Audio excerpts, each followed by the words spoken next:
गरीबी में पले बच्चों को माँ बाप ने अपने त्याग से ऊंचाइयों तक पहुंचाया, लेकिन सफलता की चमक में बच्चे अपने ही घर को भूल बैठे। जब एहसास हुआ तो देर हो चुकी थी। क्या वे अपने माँ बाप का टूटा दिल फिर से जोड़ पाए? आओ इस कहानी को विस्तार से सुनाते हैं। एक छोटे से गांव में राम प्रसाद और उनकी पत्नी सरस्वती रहते थे। उनका घर मिट्टी का था, छत पर पुरानी टीन लगी थी और बरसात में पानी टपकता था। परिवार में 2 बेटे अमित और रोहित और एक बेटी पूजा थी। आर्थिक स्थिति बहुत ही कमजोर थी। राम प्रसाद दिन भर खेतों में मजदूरी करते और रात को थके हुए घर लौटते। सरस्वती गांव के घरों में काम करती ताकि बच्चों की पढ़ाई का खर्च निकल सके। घर में कभी भरपेट खाना होता तो कभी आधा पेट। कई बार माँ बाप खुद भूखे सो जाते, लेकिन बच्चों को कभी भूखा नहीं रहने देते। संघर्ष के दिन। अमित पढ़ाई में बहुत तेज था, रोहित भी मेहनती था। पूजा को डॉक्टर बनने का सपना था। एक दिन अमित ने कहा, पिताजी, मुझे शहर जाकर आगे पढ़ना है।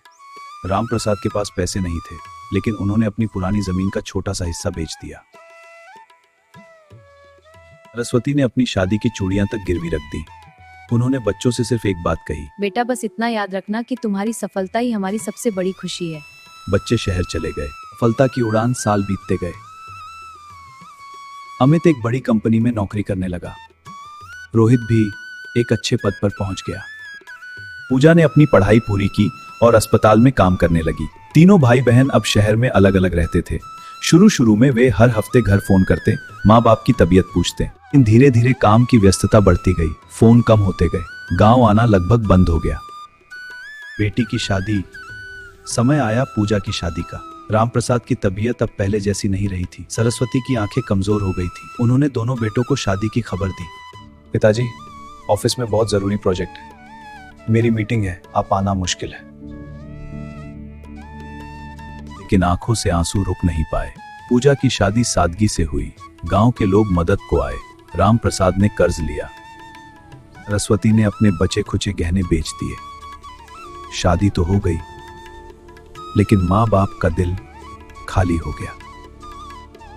पछतावे की रात। एक रात शहर में अमित अपने आलीशान फ्लैट में सो रहा था। अचानक उसे बचपन की याद आई। बरसात की रात, जब छत टपक रही थी। माँ ने अपनी साड़ी से पानी रोकने की कोशिश की थी। उसे याद आया पिताजी का पसीना जो खेतों में बहता था। उधर रोहित भी उसी रात बेचैन था। उसे याद आया जब वह बीमार पड़ा था। माँ पूरी रात उसके सिरहाने बैठी रही थी। दोनों भाइयों को अचानक एहसास हुआ, हमने बहुत बड़ी गलती की है। अगले दिन दोनों ने एक दूसरे को फोन किया। दोनों की आवाज भारी थी। अमित बोला, हाँ, अपनी बहन की शादी में तेंची पाए, अब और देर नहीं करेंगे। वापसी और माफी। दोनों भाई गांव पहुंचे। घर पहले से भी ज्यादा जर्जर हो चुका था। आंगन में माँ बैठी थी, हाथ में पुरानी ऊन से स्वेटर बुन रही थी। दरवाजे पर आवाज हुई, माँ।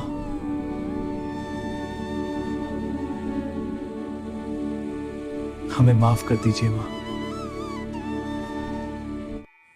हमें माफ कर दो, हमने आपको अकेला छोड़ दिया। हम अपनी सफलता में इतने खो गए कि आपका त्याग भूल गए। राम प्रसाद अंदर से बाहर आए। उनकी आंखों में आंसू थे, लेकिन चेहरे पर वही पुरानी मुस्कान। उन्होंने कहा, बेटा, सब कुछ माफ है। बेटा, माँ बाप अपने बच्चों से कभी नाराज नहीं होते। तुम आ गए, यही हमारी सबसे बड़ी खुशी है। फिर से बसा घर। दोनों बेटों ने गांव का घर ठीक कराया। माँ बाप को अपने साथ शहर ले जाने का आग्रह किया, लेकिन राम प्रसाद बोले, हमें यही मिट्टी प्यारी है। अब हर महीने वे गांव आते, त्योहार साथ मनाते। पूजा भी अक्सर मिलने आती। घर में फिर से हंसी गूंजने लगी। आंगन में फिर से रौनक लौट आई। माँ बाप का प्यार और त्याग अनमोल होता है। सफलता की दौड़ में अगर हम उन्हें भूल जाएं, तो सबसे बड़ी हार हमारी ही होती है। क्योंकि दुनिया की हर दौलत छोटी है माँ बाप के आशीर्वाद के सामने।